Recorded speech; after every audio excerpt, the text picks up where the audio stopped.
Este es un mensaje con motivo de un aniversario más de la masacre de 1968. Tenía 11 años. Había ingresado a estudiar en la escuela secundaria diurna número 58, ubicada en la colonia Casas Alemán, de la entonces delegación Gustavo Madero del Distrito Federal. El movimiento popular estudiantil de 1968 me tocaba de refilón. Mi hermano Alejandro, que entonces estudiaba en la Escuela Nacional de Maestros, participaba en las movilizaciones y rehuía, como podía, la represión del gobierno priista de Gustavo Díaz Ordaz.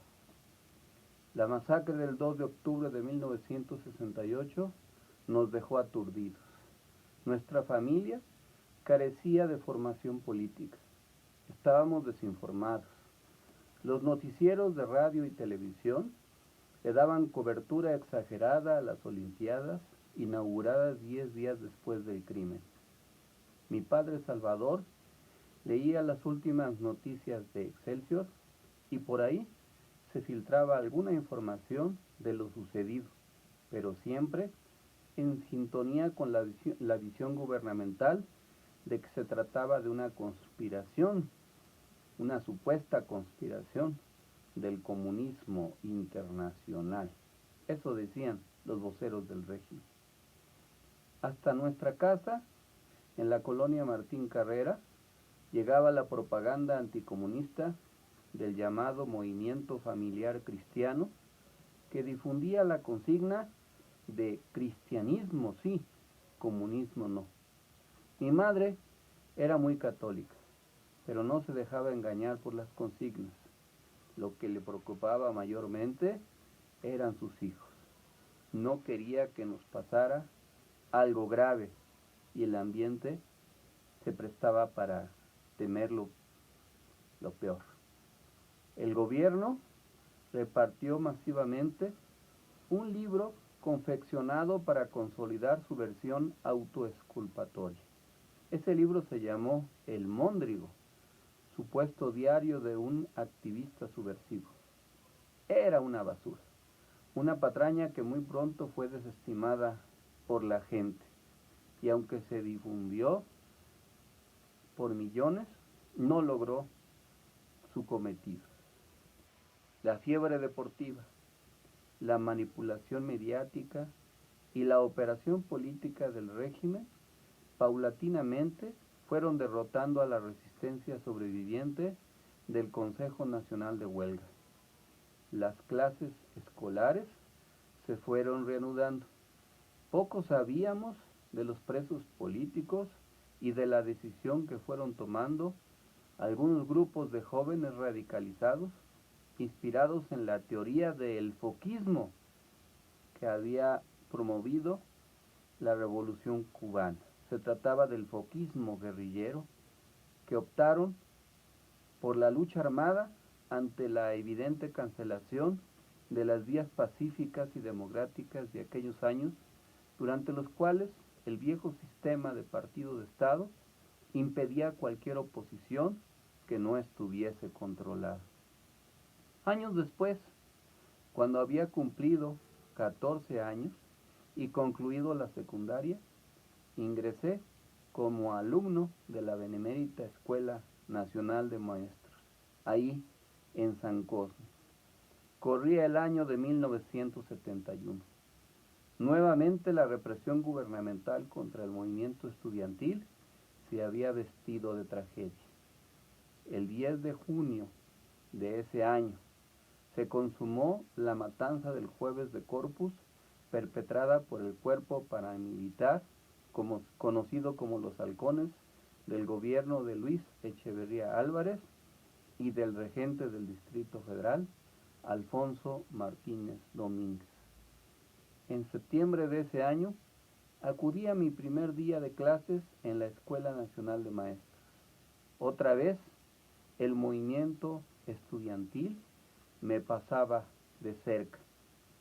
El ambiente en la escuela oscilaba entre el miedo, los discursos ideologizados y las convocatorias a la insurrección para instaurar en México un gobierno de corte socialista. Vino después la época de la Guerra Sucia, la operación del Estado orquestada para exterminar a los grupos guerrilleros en todo el país. Murieron muchos. Desaparecieron a cientos y encarcelaron a bastantes líderes vinculados a los grupos insurreccionales. A pesar del intento gubernamental de ocultar la verdad de lo sucedido el 2 de octubre de 1968, en el seno de la sociedad se fue abriendo paso a paso una visión alternativa más apegada a la realidad de los hechos. Poco a poco se fue implantando una nueva versión de lo acontecido. En 1975 concluí mis estudios en la normal. Durante ese año, a través del Comité Nacional de Organización que se había formado para el efecto, se estaba convocando a la formación de un nuevo partido, del Partido Mexicano de los Trabajadores. Decidí incorporarme a él. No tenía registro, pero existía realmente. Ahí conocí personalmente al legendario Demetrio Vallejo Martínez, líder del movimiento ferrocarrilero de 1958 y quien había estado preso en la antigua cárcel de Lecumberri durante más de 11 años, acusado por el gobierno del delito de disolución social. Los estudiantes habían pedido insistentemente su liberación.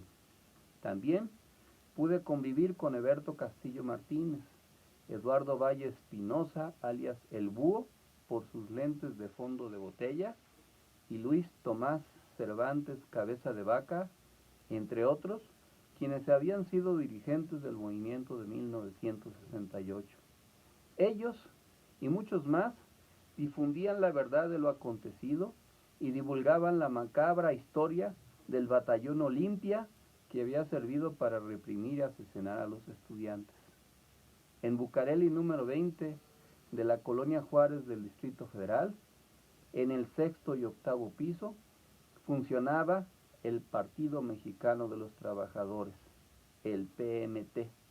Ahí conocí también a José Álvarez y Casa, que formaba parte de la Dirección Nacional y quien además había fundado el Centro de Comunicación Social, mejor conocido como CENCOS, que habría de ser un instrumento de comunicación e información veraz. En el 5º piso funcionaba la Intersindical, una instancia de asesoría y coordinación del sindicalismo democrático que coordinaban Adela Salazar Carvajal y Armando Castillejos, muy buenos abogados democráticos. Ellos también habían sido encarcelados con motivo de la participación en el movimiento estudiantil. El edificio que albergaba esas oficinas sucumbió en su mayor parte a los sismos del 85. Hoy únicamente quedan 2 niveles de aquella estructura, pero el recuerdo de aquel trabajo político ha perdurado para siempre en la memoria de quienes lo protagonizamos. El paso del tiempo sirvió para que se fuera develando la verdad de lo acontecido del 2 de octubre del 68, a través de la publicación de libros. Se dieron a conocer múltiples testimonios, poemas alusivos e inclusive hubo obras de teatro y películas. Muchos dirigentes recuperaron su libertad. Creció la demanda de justicia. Sin embargo, el régimen autoencubrió a los responsables de la abominable decisión de asesinar a cientos de jóvenes que se habían atrevido a demandar diálogo público.